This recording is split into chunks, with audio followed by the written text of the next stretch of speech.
نحمدہ و نصلی علی رسولہ الکریم، اما بعد۔ حضرت معاذ ابن جبل رضی اللہ تعالیٰ عنہ صحابی رسول ہیں۔ وہ فرماتے ہیں کہ مجھے حضور اقدس صلی اللہ علیہ وسلم نے 10 باتوں کی وصیت فرمائی تھی۔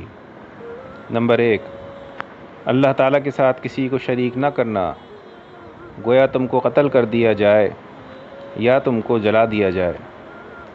نمبر 2، والدین کی نافرمانی نہ کرنا، اگرچہ وہ تمہیں اس بات کا حکم کریں کہ بیوی کو چھوڑ دو یا سارا مال خرچ کر دو۔ نمبر 3، فرض نماز جان کر نہ چھوڑنا، جو شخص فرض نماز جان کر چھوڑ دیتا ہے اللہ تعالیٰ کا ذمہ اس سے بری ہے۔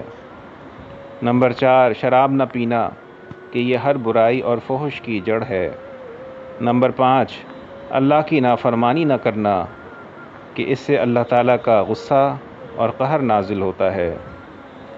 نمبر 6، لڑائی سے نہ بھاگنا، چاہے سب ساتھی بھاگ جائیں یا مر جائیں۔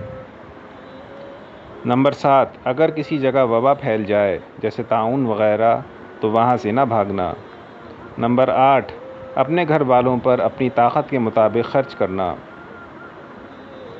نمبر 9، ان کی تربیت کے لیے ان پر سے لکڑی نہ ہٹانا۔ نمبر 10، اللہ تعالیٰ سے ان کو ڈراتے رہنا۔ اس حدیث شریف کے اندر لکڑی نہ ہٹانے کا مطلب یہ ہے کہ وہ لوگ اس سے بے فکر نہ ہو جائیں کہ باپ تنبیہ نہیں کرتا اور مارتا نہیں ہے، جو چاہے کرتے رہو، بلکہ ان کو شریعت کی حدود کے اندر رہتے ہوئے کبھی کبھی ہلکے مارنا بھی چاہیے۔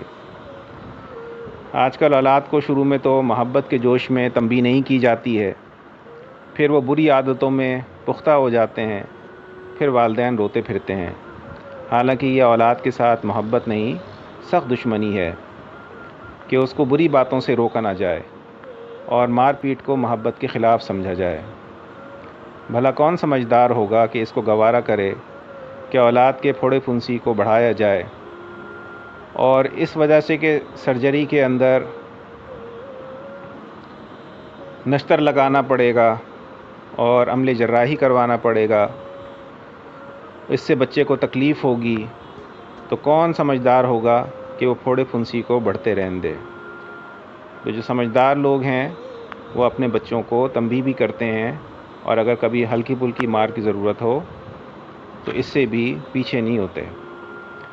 حضور صلی اللہ علیہ وسلم کا ارشاد ہے کہ بچے کو 7 برس کی عمر میں نماز کا حکم کرو اور 10 برس کی عمر میں نماز نہ پڑھنے پر مارو۔ حضرت عبداللہ ابن مسعود رضی اللہ تعالیٰ عنہ فرماتے ہیں کہ بچوں کی نماز کی نگرانی کیا کرو اور اچھی باتوں کی ان کو عادت ڈالو۔ اللہ تعالیٰ ہم سب کو نمازوں کا اہتمام کرنے کی توفیق عطا فرمائے، اپنے بچوں کی بھی تربیت اسی انداز سے کرنے کی توفیق عطا فرمائے، آمین۔